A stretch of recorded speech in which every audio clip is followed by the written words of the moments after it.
देश दुनिया की तमाम बड़ी खबरों को देखने के लिए हमारे चैनल को सब्सक्राइब करें और बेल आइकन को दबाएं ताकि सबसे बड़ी खबर सबसे पहले आप तक पहुंच सके। आइए आपको दिखाते हैं इस वक्त की सबसे बड़ी खबर। जवाहरलाल नेहरू को लेकर संबित पात्रा ने कांग्रेस पर साधा निशाना, बोले केवल नेहरू जी को जीवित। आइए आपको दिखाते हैं खास रिपोर्ट। या कांग्रेस के बाहर के लोग हो, उनके लेगेसी को समाप्त किया है। शायद पंडित जवाहरलाल नेहरू की ना कोई लेगेसी होती और ना ही पंडित जवाहरलाल नेहरू देश के पहले प्रधानमंत्री बनते। साइडवेज रखा गया और दरकिनार किया गया सरदार पटेल को। हम तो स्पष्ट रूप से कहते, न पंडित नेहरू होते, न कश्मीर की समस्या होती। 8 दिसंबर 2025 पार्लियामेंट में वंदे मातरम पर डिस्कशन आरंभ होगा। हम सभी को माननीय प्रधानमंत्री जी को सुनने का सौभाग्य भी मिलेगा और वंदे मातरम को लेकर हम सब में ज्ञान वृद्धि होगी।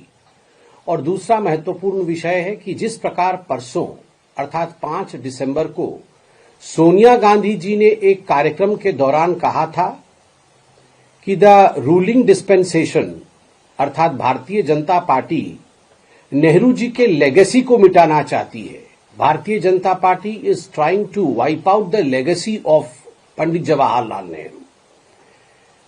जहां तक सोनिया गांधी जी और सोनिया गांधी जी के वक्तव्य का सवाल है, हम आरंभ उनके वक्तव्य से ही करते हैं। सोनिया गांधी जी का यह कहना था कि Congress parliamentary party CPP chairperson के नाते कि भारतीय जनता पार्टी नेहरू को विलीफाई कर रही है, कहीं उन्हें एक विलियन बना रही है, उनके इतिहास को डिस्टॉर्ट कर रही है और कहीं न कहीं जो जनमानस है उनके स्मृति से, उनके मेमोरी से नेहरू का नामो निशान मिट जाए, इसका प्रयास भारतीय जनता पार्टी कर रही है। मैं सोनिया जी को ससम्मान कहना चाहूंगा कि केवल और केवल नेहरू जी को जीवित रखने के लिए, नेहरू के स्मृति को जीवित रखने के लिए और नेहरू के तथाकथित लेगेसी को जीवित रखने के लिए कांग्रेस पार्टी ने न जाने कितने महानुभावों को, हो सकता है वो कांग्रेस के हो या कांग्रेस के बाहर के लोग हो, उनके लेगेसी को समाप्त किया है।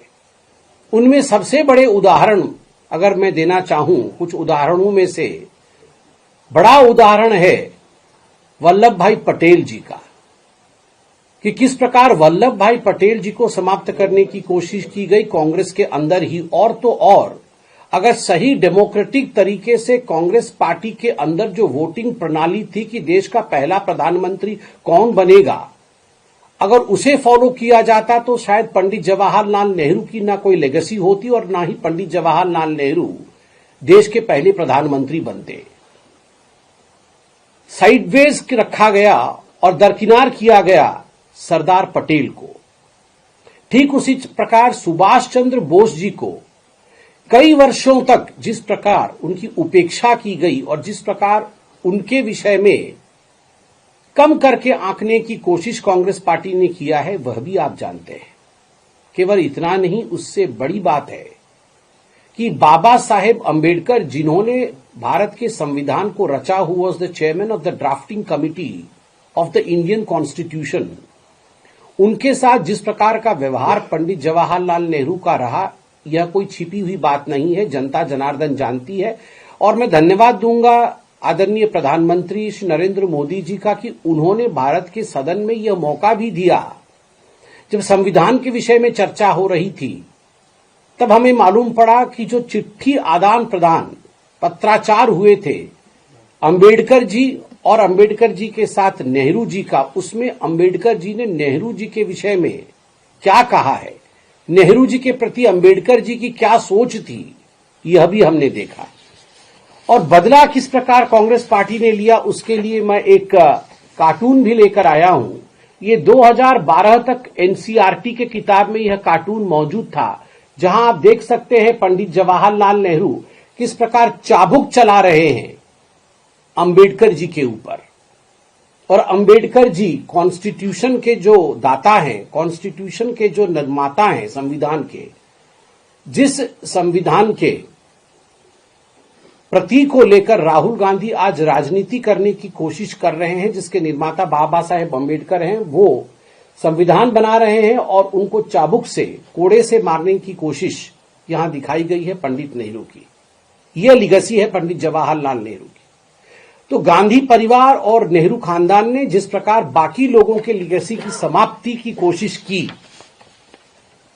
और आज सोनिया जी का कहना है कि the Bharatiya Janata party is trying to rewrite the history, तो मैं कहना चाहूंगा the BJP is not trying to rewrite the history, the BJP is trying to rectify the history and give due to the people who really contributed towards independence of this country and to the various facets of this country. साथ ही सोनिया जी का यह भी कहना था कि इस कोशिश में भारतीय जनता पार्टी पंडित नेहरू के जो सोशल, पॉलिटिकल और इकोनॉमिक फाउंडेशंस थे उन्हें समाप्त कर रही है। हम तो स्पष्ट रूप से कहते, न पंडित नेहरू होते, न कश्मीर की समस्या होती, न पंडित नेहरू होते, और शुरू से ही भारत में गरीबी हटाओ का जो तथाकथित आंदोलन चला, जिसमें केवल स्लोगनरिंग हुआ मगर जिसमें जमीन पर कोई काम नहीं हुआ, उससे भी हम निजात पाए। क्या आप भी कर रहे हैं कुछ खास? क्या आप भी ला रहे हैं समाज में परिवर्तन? क्या आपने भी हासिल की है उपलब्धियां? तो हमारे ताजा तरीन शो पॉडकास्ट में आप बन सकते हैं गेस्ट और बता सकते हैं अपनी जीवन यात्रा। जनरल यूपी लाइव न्यूज लगातार पॉडकास्ट एपिसोड में उन खास शख्सियतों से आपको रूबरू करा रहा है जो समाज में परिवर्तन लाए हैं, जिन्होंने समाज में अपना एक अच्छा मुकाम बनाया है और लोगों के लिए मिसाल बने। क्या आप भी समाज में परिवर्तन ला पाए? क्या आपने भी अपने जीवन में कोई मुकाम हासिल किया है? तो ये शो इंतजार कर रहा है आपका। नीचे दिए गए नंबर पे संपर्क करें और हमारे पॉडकास्ट का हिस्सा बने।